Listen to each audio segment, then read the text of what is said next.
out the old garment. Imana ibwira Aburahamu, God said to Abram, siga, leave behind. niba utarasiga Put off. If you ntuzabona, have not put off, you will not get anything. niba utarasiga If you have not ntuzabona. put off, you will not get. Ariko Imana But ishimwe, praise be the kuri Lord. uyu munsi wa For on gatatu this third day, aravuze ngo siga, that is where you will be blessed. ngiyi ntambwe ya kabiri. This is the second plan. Hallelujah. The second step, sorry. Ngiyi ntambwe. This is the second step. Ngiye kubasuhuza tubashimira Imana. We greet unto you, thanking God for your sake. Turimo turakira ubuhamya We are butandukanye. receiving various Abantu testimonies. batangiye gusubizwa. People have been answered. Turimo turakira ubuhamya We are bukomeye receiving great uko testimonies bamaze gutezwa intambwe, of how God has prospered them. kandi tugeze ku munsi wa kane. And we are on the fourth day. Imana ibahe mu izina rya May Yesu. God bless you in Jesus' Narabwiye name. ngo ni ukwezi k'umugisha, I told you this is a blessed month. kandi mbabwira ko tuzareba ibintu 25 And I told you that we shall see 25 things bihindura ubuzima that bwawe. change your life. Mu minsi ibanza, muri iyi minsi turimo tuganira, Now, in these first days, as we're turimo talking, turavuga kugira umugisha ukomoka mu kumvira are Imana. talking- Hari amagambo agaragara mu Itangiriro 12 these are words we find in Genesis chapter 12, umurongo wa mbere, verse 1.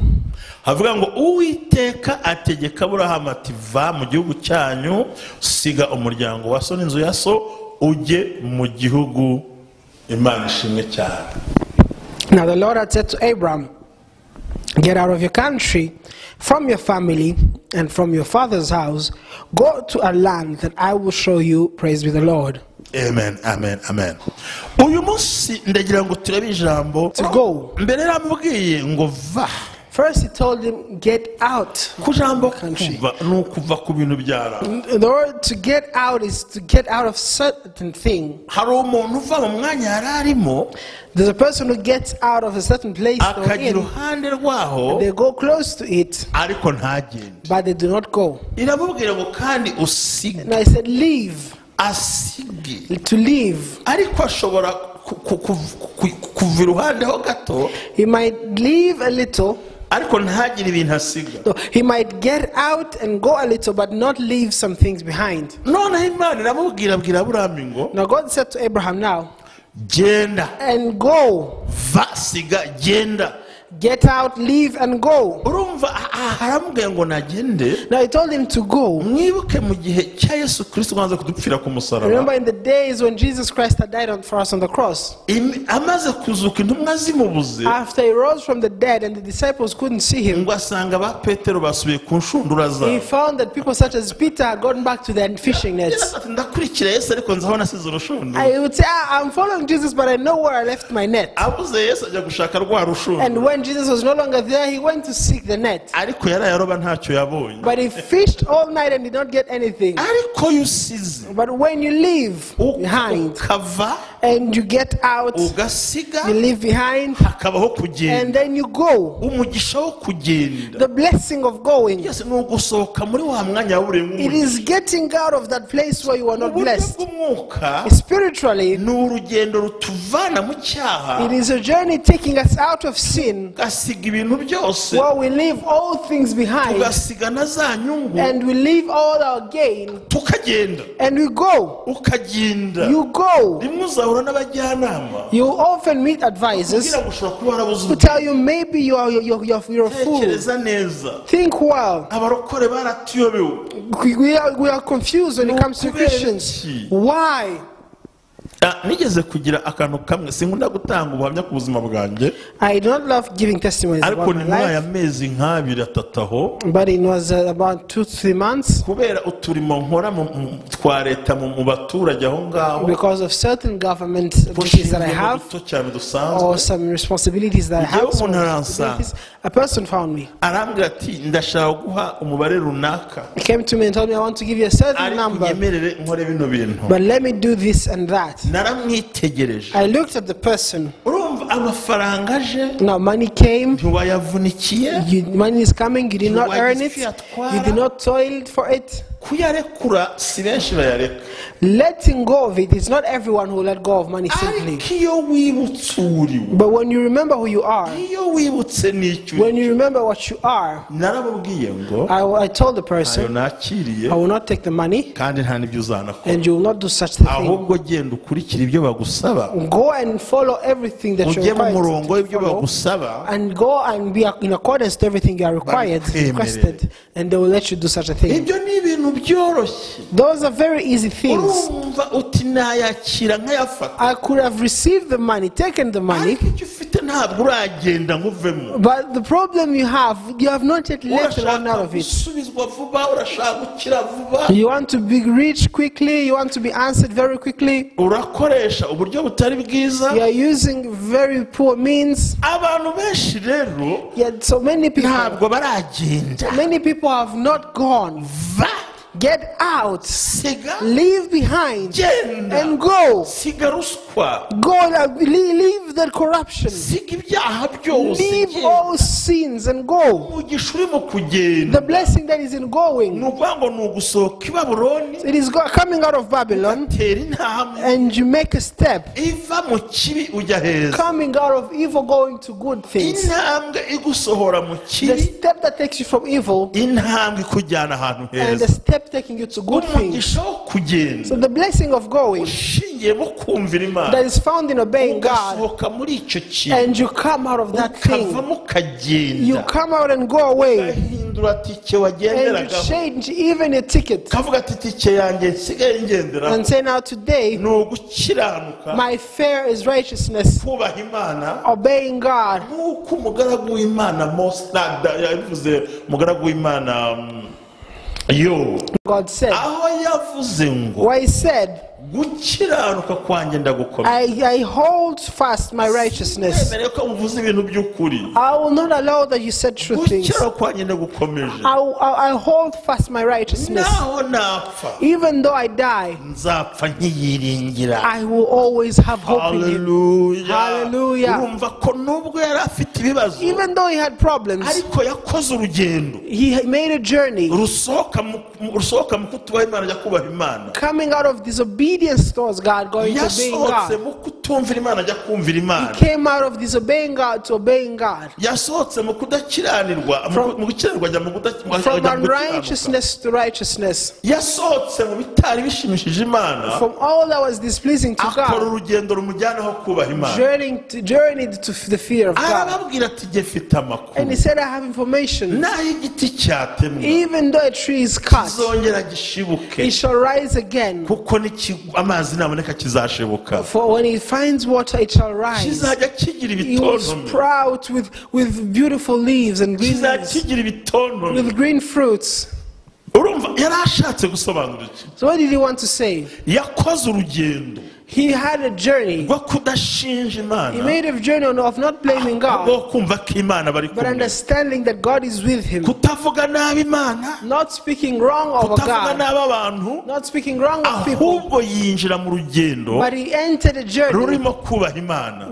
where he obeyed God. Iyi ni intambwe ya gatatu This is the third step igufasha guhindura that helps you change your life, ubuzima, kugenda going, ugasohoka and you come out, ukabivamo, and you live it, ukavuga uti ngewe gahunda and you mfashe, say, today the plan I take, ngiye kubaha Imana mu buzima I'm bwawe. going to fear God in my Hallelujah, life. hallelujah. Hallelujah. Avuga ngo genda. He said, go.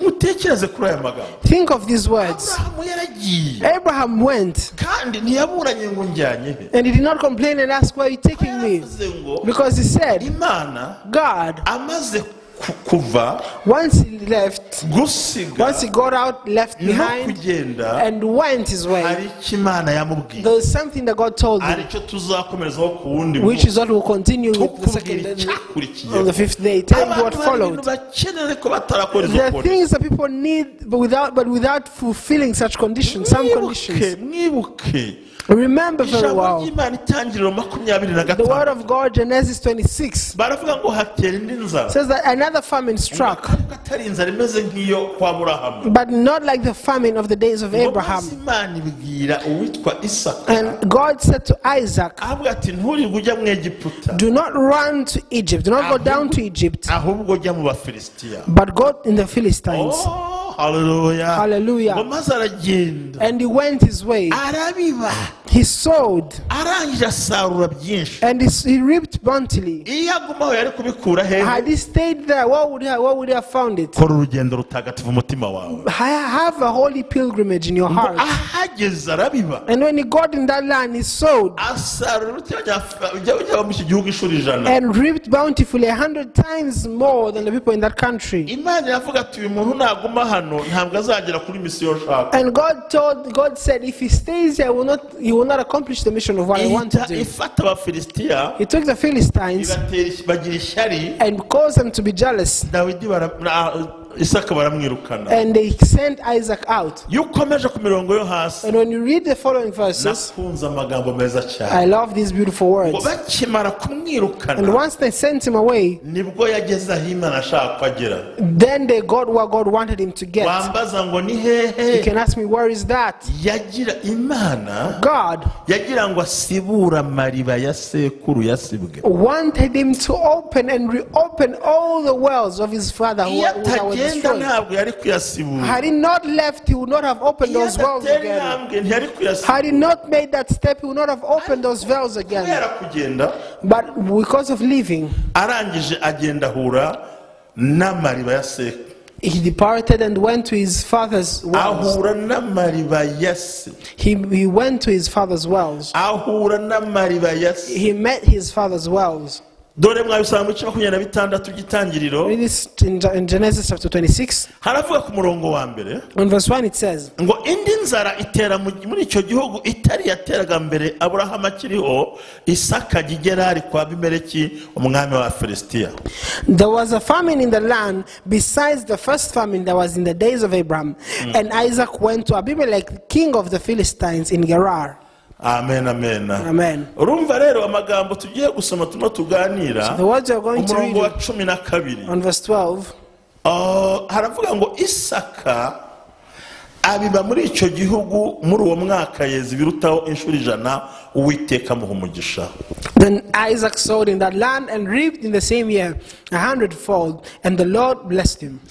uwo mugabo aba umukire agenda arushaho ageza aho yabereye umukire cyane. The man began to prosper and continued prospering until he became very prosperous. kubera kugenda yumviye Imana Because of going, having obeyed God, arushaho kubiba the more he sowed, uko arushaho gukora the more he worked, agenda agwiza umugisha. he was being blessed. urumva hari abantu batazi kubiba There are people who do not know how to sow batazi aho babibira because they don't know where to sow bazi no kubiba. and they don't even know how to ariko sow. uyu mugisha yabonye waturutse kuki? But the blessing he got was from what? bwa mbere yaragiye He first left. kabiri arabiba Second, he sowed amenya habiba and knew what to sow amenya nuko abiba and knew how to sow, arangije abona umugisha and he was blessed in it, ngo abe umukire and he became prosperous ngo agenda arushaho. and continued prospering. iyo intambwe yo kumvira Imana mu rugendo Now when you make a step and obey God in your journey, kandi ukurushaho gukora and the more you work, ukurushaho kubiba the more you sow, ukurushaho gufasha. the old garment. Imana ibwira Aburahamu God said to Abram, siga leave behind, niba utarasiga put off. If you ntuzabona. have not put off, you will not get niba anything. utarasiga If you have not ntuzabona. put off, you will not get. Ariko Imana ishimwe But praise be the kuri Lord, uyu munsi wa for on gatatu this third day, haravuze ngo siga he says, put off, siga leave behind, siga abantu batari beza. leave the wicked people, ntukishinga amagambo y'abantu. do not follow the siga words, ikanzu ishaje leave the bad siga garments, ikanzu leave the ishaje filthy robe, siga imyenda ishaje leave the filthy siga robe, amateka ashaje leave the filthy story, siga amarira mu buzima bwawe. leave all such things in injira your mu life, isezerano enter into the promise, injira muri gahunda enter into the plan of aho niho God. uzatabarira. There is where you'll be blessed. ngiyi ntambwe ya kabiri. This is the second plan. Hallelujah. The second step, sorry. ngiyi ntambwe. This is the second step. intambwe ya gatatu The third step. n'intambwe ya gatatu ya kabiri. The second step. Ngira ngo turi ku ya kabiri. We are on the second Kuko step. tuzavuga intambwe eshanu. Because we speak Iya of mbere 5 twabonye ari steps. ukuva. The first one was to leave, to get out. Tubonye ari The ugusiga. second is to leave. Indi tuzabona ku wundi munsi And you ukurikiyeho. see the third on Ariko the fourth siga. day. But leave. Siga. Leave. Siga ibyo bintu Leave, byose. leave all those things. Siga winjire mu isezerano. Leave all those things and enter into the promise. Nka Bartimayo. Be as Bartimaeus. Bartimayo. Be as Bartimaeus. Siga. And leave it Siga behind. ibyo byose kugira ngo wakire ikanzu nshyashya. Leave it behind so you receive a new garment. Imana ishimwe cyane. The Lord be good Kuri and uyu be praised. munsi wa gatatu On this third day, Imana iravuze ngo siga God is saying, kugira ngo wakire. abandon some things for you Nagira to ngo receive. dusenge I Imana. would like us to pray to God. Ndumva pasiteri aramfasha gusenga. Mana mu izina ryawe ryera Yesu Kristo data, uyu munsi turasenze ngo duhe ubushobozi bwo gusiga inyuma ikintu cyose cyatuzitiraga, ikintu cyose cyatubuzaga kwakira ibyawe. Mana, niba ari ibyaha byari biri mu mitima yacu, niba ari ibyaha byarangwa ku bugingo bwacu, duhe ubushobozi bwo kubisiga, duhe ubushobozi bwo gusiga ibyo byatwizingiragaho, duhe ubushobozi bwo kubisiga inyuma Mana, kugira ngo tubashe kwakira, kugira ngo tubashe kwakira umugisha wawe, kugira ngo tubashe kwakira guhindurwa amateka nawe. Reka dusige inyuma umwambaro w'amateka mabi twambitswe n'isi, umwambaro w'amateka mabi twambitswe n'imirimo yacu, umwambaro w'amateka mabi twambitswe na Satani, umwambaro w'ibi twabagamo kera. Reka tubisige inyuma data, reka tubisige inyuma, dusige ibyo byose n'inyungu zabyo byose tubisige inyuma data. Turasengeye buri muntu wese ukurikira zino nyigisho, buri muntu wese uzumva, umushoboze gusiga, umushoboze kurekura, umushoboze kuzinukwa, umushoboze gusiga mu izina ryawe ryera Yesu. Nk'uko Bartimayo yasize inyuma umwambaro wo gusabiriza, agasiga umwambaro inyuma, agasiga inyuma umwambaro w'ubuhumyi, akakira ubushya. Mwami Imana, reka natwe buri ko bigenda ku buzima bwacu, dushoboze gusiga. Turasize uyu munsi mu izina ryawe ryera Yesu Kristo. Tubisize inyuma ibyo byose byakubuzaga gusabana natwe, tubisize inyuma ibyo byose byatubuzaga kwakira, ndetse niba ari n'ubugugu no kudatanga, tugusize inyuma kugira ngo tubashe kwinjira mu buzima bwo gutanga, aho tubasha kwakira ku ijambo ryawe riravuga ngo uhabwa umugisha utanga kurusha uwakira. Mwami Imana, turabisiga inyuma byose, turabisiga inyuma kandi turakira ibishya bivuye kuri wowe mu izina ryawe ryera Yesu Kristo. Amen. Murakoze cyane, Imana ibahe umugisha. Mwamukoze mukore share, may you keep sharing this broadcast, mukore comment and keep commenting, kandi mutubwire ko turi kumwe. tell us, react. Imana ibahe umugisha mu izina rya Yesu. God bless you in Jesus' name. Amen. Shalom.